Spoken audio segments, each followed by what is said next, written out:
सुदशा व्रत मनाया जाने वाला एक अनोखा अनुष्ठान है। जब कैलेंडर में शुक्ल पक्ष, गुरुवार और दशमी का दुर्लभ संयोग होता है तो सुदशा व्रत मनाया जाता है। सुदशा व्रत देवी लक्ष्मी को समर्पित है। सुदशा व्रत मुख्य रूप से परिवार की भलाई के लिए महिलाओं द्वारा मनाया जाता है। मुख्य अनुष्ठान में महिलाओं द्वारा हाथ पर पवित्र धागा बांधना शामिल है। जय श्री राम दोस्तों, आप सभी को हमारे YouTube channel knowledge for you में स्वागत है। सुदशा का अर्थ है अच्छी स्थिति। व्रत का अर्थ है वह धागा जिसमें देवी लक्ष्मी के 10 नामों पर 10 गांठें होती हैं। इसलिए सुदशा व्रत में लोग अच्छे धन और स्वास्थ्य के लिए माता लक्ष्मी की पूजा करते थे और विवाहित महिलाएं जीवन भर अपनी बाहों पर धागा बांधती हैं। आम तौर पर ओडिशा की विवाहित महिलाएं इस त्योहार को मनाती हैं। इस पूजा की तैयारियां एक दिन पहले से ही शुरू हो जाती हैं। अन्य त्योहारों की तरह इस व्रत की पूर्व तैयारी एक दिन पहले शुरू हो जाती है। इसका मतलब है कि बुधवार को घर की अच्छे से सफाई की जाती है। फिर महिलाएं चावल के पेस्ट से फर्श पर कमल के फूल और देवी लक्ष्मी के पैरों का डिजाइन बनाती हैं, जिसे चिता कहा जाता है। आमतौर पर यह काम महिलाओं के बिस्तर पर जाने से पहले किया जाता है ताकि वह रात भर सूख सके। पूजा के दिन महिलाएं सुबह जल्दी उठती हैं, पवित्र स्नान करती हैं और फिर सफेद या धुला हुआ साड़ी पहनती हैं। फिर वे मां लक्ष्मी के लिए पूजा स्थल पर एक छोटे तख्त पर श्री महालक्ष्मी की मूर्ति रखते हैं। आमतौर पर मां लक्ष्मी की मूर्ति पीतल की बनाई जाती है और बैठने का स्थान भी पीतल या लकड़ी का बनाया जाता है। फिर उन्होंने पूजा स्थल को फूलों से सजाया जाता है। आमतौर पर माना जाता है कि सफेद रंग माता लक्ष्मी का पसंदीदा रंग है। इसलिए मां लक्ष्मी के लिए उपयोग की जाने वाली सभी प्रकार की चीजें जैसे फूल, प्रसाद सफेद रंग का होना चाहिए। फिर मां लक्ष्मी को धूप, दिया, चंदन का लेप और सिंदूर अर्पित करें और फिर प्रसाद के रूप में विभिन्न प्रकार के फल चढ़ाएं। दोपहर की पूजा में मंडा पीठा को देवी लक्ष्मी को प्रसाद के रूप में चढ़ाया जाता है। मंडा पीठा इस त्योहार का मुख्य प्रसाद है। यह चावल के आटे और कसा हुआ नारियल से बनाया जाता है। 10 मंडा पीठा देवी लक्ष्मी को प्रसाद के रूप में चढ़ाया जाता है। इस पूजा में सुदशा व्रत गीत गाते हैं और धागे पर गांठ बांधते हैं, जिसे व्रत कहा जाता है। महिलाएं मां लक्ष्मी के 10 नामों का उच्चारण कर व्रत पर 10 गांठ बांधते हैं।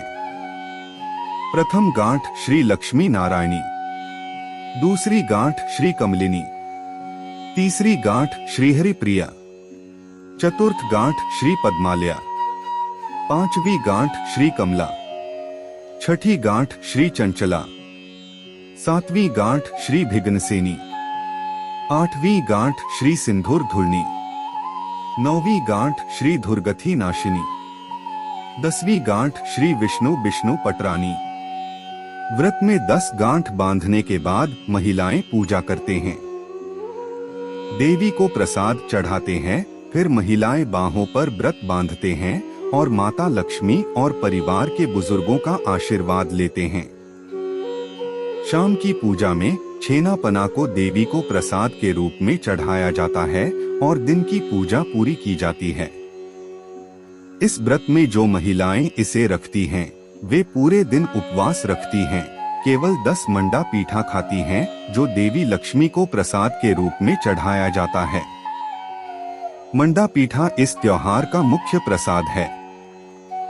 कथा के अनुसार सुदशा व्रत सतयुग से ही महिलाओं द्वारा किया जाता रहा है। राजा विक्रमसेन की पत्नी रानी रत्नावती और मंत्री त्रिकुटेश्वर की पत्नी पद्मावती ने एक साथ घूमते हुए अप्सराओं के एक समूह को सुदशा व्रत का अनुष्ठान करते देखा। जिज्ञासावश उन्होंने उनसे इसके महत्व के बारे में जानकारी ली। अपना अधिक समय बर्बाद किए बिना अप्सराओं ने दोनों को पूजा के महत्व और अनुष्ठानों के बारे में समझाया कि कैसे उन्होंने समृद्धि, धन और कल्याण के लिए देवी लक्ष्मी का आह्वान किया। रत्नावती और पद्मावती ने शुक्ल पक्ष, गुरुवार और दशमी की शुभ तिथि पर अनुष्ठान करने का मन बनाया। एक बार रत्नावती को अपना पवित्र व्रत कहीं दिखाई नहीं दिया। अपनी पत्नी को चिंतित देखकर और लगातार 3 दिनों तक भोजन न करने के बाद त्रिकुटेश्वर ने एक पुराना व्रत के लिए रानी से संपर्क किया। बहुत अनिच्छा के बाद उसने राजा की आज्ञा मान ली और अपना व्रत रत्नावती को दे दी। इस घटना के कुछ ही समय बाद राजा ने अपना राज्य खो दिया और जीविकोपार्जन के लिए भीख मांगने को मजबूर होना पड़ा।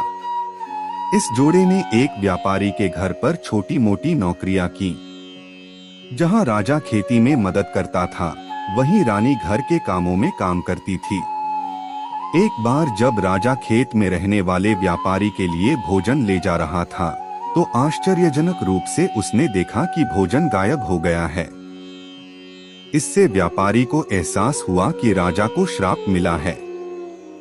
अगले वर्ष व्यापारी की पत्नी और राजा की पत्नी ने पूरे मन से सुदशा व्रत के अनुष्ठानों का पालन करने का फैसला किया। अब कठिन दिन बहुत पीछे छूट गए थे और राजा एक बार फिर अपना राज्य हासिल करने में सक्षम हो गया था। हालांकि पूजा को उत्सव की तरह मनाया जाता है, लेकिन हर घर के लिए इसे भव्य तरीके से मनाना संभव नहीं हो सकता है। जो लोग विदेशों में चले जाते हैं या पूजा सामग्री की अनुपलब्धता के कारण अपनी पूजा पूरी करने में असमर्थ होते हैं, वे समृद्धि के लिए देवी लक्ष्मी से सच्ची भक्ति के साथ प्रार्थना कर सकते हैं, क्योंकि विश्वास और ईमानदारी ही अनुष्ठानों का मुख्य केंद्र है। आपको हमारा ये वीडियो कैसा लगा कमेंट्स कर जरूर बताएं। साथ में अपनी प्रियजनों के साथ भी ये वीडियो शेयर करें। ऐसे नई जानकारी के लिए हमेशा हमारे चैनल से जुड़े रहिए। फिर मिलेंगे हमारा अगला वीडियो में नई जानकारी के साथ। तब तक के लिए आज्ञा दें। नमस्कार।